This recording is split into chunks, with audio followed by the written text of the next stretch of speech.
एक 22 साल की लड़की जिसका नाम राधा था, एक छोटे से गांव में रहती थी। वह बहुत गरीब थी और दिन भर खेतों में मजदूरी करके अपने लिए 2 वक्त की रोटी जुटाती थी। उसका घर गांव के बाहर एक टूटी फूटी झोपड़ी थी, जहां वह अकेली रहती थी। उसके माता पिता का देहांत हो चुका था और उसका कोई सहारा नहीं था। एक दिन काम से थक कर लौटते समय रास्ता सुनसान था। सूरज डूब रहा था और गांव की गलियां खामोश थीं। रास्ते में उसे एक पुराना चमकीला लोटा मिला। लौटा इतना सुंदर था कि राधा की नजर उस पर ठहर गई। उसने सोचा, इसे घर ले चलूं, शायद काम आए। वह लौटा उठाकर अपनी झोपड़ी में ले आई। झोपड़ी में अकेले बैठकर उसने लौटे को गौर से देखा। इसमें क्या हो सकता है? उसने उत्सुकता से लौटे का ढक्कन खोलने की कोशिश की, लेकिन ढक्कन जाम था। बार बार कोशिश करने पर भी उसका हाथ फिसल रहा था। अचानक लोटे से नीले धुएं का एक गुब्बार निकला और उसमें से एक जिन्न प्रकट हुआ। वह लंबा चौड़ा चमकदार आंखों वाला था। उसने गहरी आवाज में कहा, हुक्म करो मेरी मालकिन, मुझे खुश करो और मैं तुम्हें जो चाहिए वह सब दूंगा। राधा डर गई और बोली, खुश करने का क्या मतलब? जिन्न ने मुस्कुराते हुए कहा, मेरे साथ एक रात बिताओ। राधा का चेहरा लाल पड़ गया। वह बोली, नहीं, मुझे ऐसा नहीं करना। जिन्न ने कोई जोर नहीं दिया और वापस लौटे में समा गया।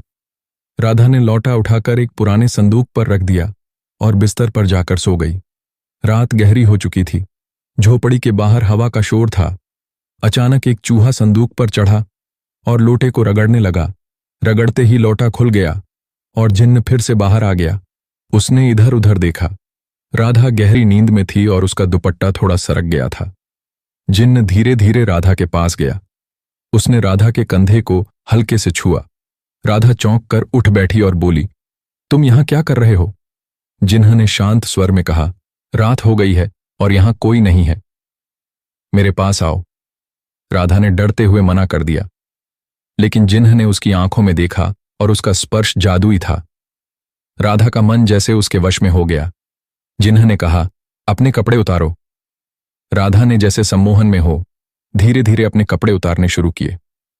फिर दोनों बिस्तर पर चले गए। रात भर उन्होंने एक दूसरे के साथ समय बिताया। सुबह होते ही जिन्न लौटे में वापस चला गया।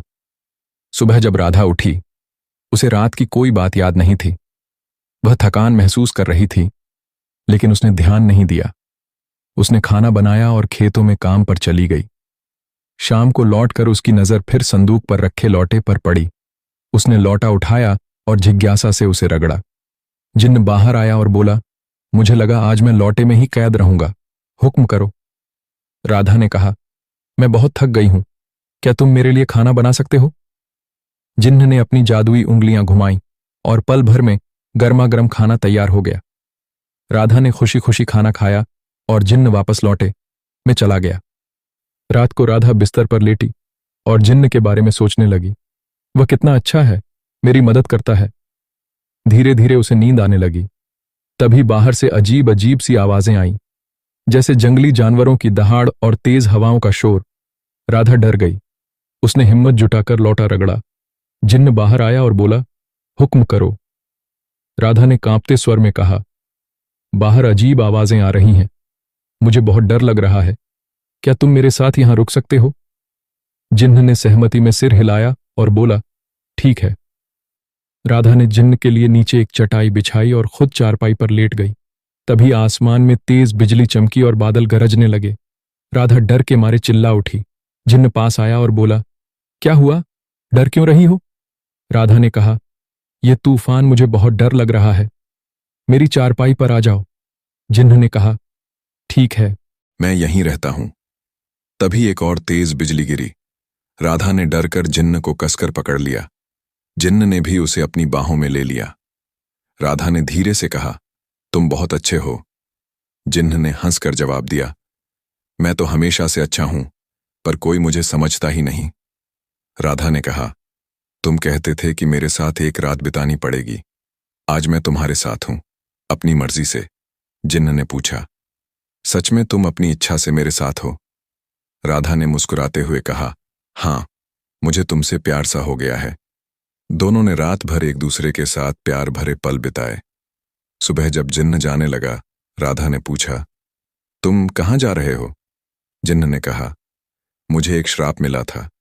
जब कोई मेरे साथ अपनी मर्जी से रात बिताएगा और प्यार करेगा, मैं इस लौटे से हमेशा के लिए आजाद हो जाऊंगा। आज वह दिन आ गया। यह सुनते ही राधा को चक्कर आया और वह बेहोश होकर गिर पड़ी। जब उसे होश आया, उसने देखा कि उसकी टूटी फूटी झोपड़ी अब एक सुंदर घर में बदल चुकी थी। घर में खाना, कपड़े और हर वह चीज थी जिसकी उसे जरूरत थी। राधा ने जिन्न को आवाज दी, जिन्न, तुम कहाँ हो?